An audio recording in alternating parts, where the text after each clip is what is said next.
চৈত্রের শেষে শতবর্ষী ঐতিহ্যের দণ্ডব্রত, করম পূজা আর মঙ্গলা দেবীর পূজা অর্চনায় মেতেছেন মৌলভীবাজারের চা শ্রমিকেরা। নতুন বছর যেন সবার ভালো কাটে, গোলা ভর্তি ফসল আসে, এমন প্রার্থনায় ধর্মীয় আচারে চলছে এক অনন্য আয়োজন। মৌলভীবাজার প্রতিনিধি বিপুল চক্রবর্তীর তথ্য ও ছবিতে উপমা রায়ের রিপোর্ট। এভাবেই মঙ্গলা দেবীর পূজায় নিজেদের ও দেশের মঙ্গলের কামনায় জ্বলন্ত কয়লার উপর দিয়ে হেঁটে যাচ্ছেন ভক্তরা।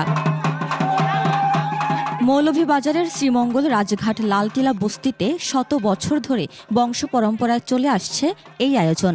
পূজার শুরুতে তৈরি করা হয় প্রায় 10 ফুট লম্বা মাটির চুল্লি, কাঠ দিয়ে করা হয় অগ্নিযজ্ঞ। আমাদের এটা হিন্দু সংস্কৃতির মাঝে খুব জনপ্রিয় একটা সংস্কৃতি, যেটা আমরা প্রত্যেক বছর পালন করি। এই পূজার উপর আমাদের যে চা বাগানে আমাদের চা জনগোষ্ঠী যারা আমরা বসবাস করি, এটা দীর্ঘ বছর থেকে আমাদের যে পূর্বপুরুষ ছিল ওনারা এই পূজা করে আসছে। আদিকালে পাহাড়ে কাজ করতে গিয়ে সাপ, বাঘ কিংবা প্রাকৃতিক দুর্যোগের ভয় থেকে মুক্তি পেতে চৈত্র মাসের শেষে এই পূজা শুরু করেন চা শ্রমিকরা।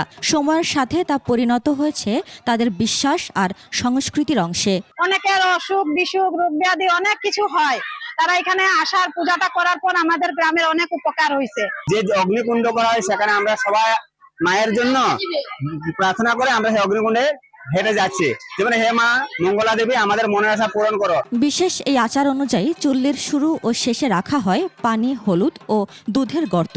ভক্তরা প্রথমে পানি ও হলুদে পা ভিজিয়ে প্রবেশ করেন আগুনে, শেষে দুধে পা ডুবিয়ে সম্পন্ন করেন এই ব্রত।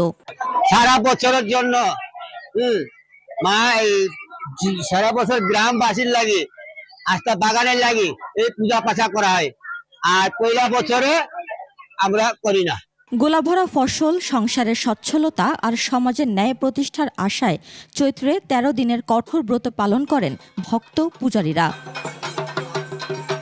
উপমা রায়, ডেস্ক রিপোর্ট, 21 টেলিভিশন।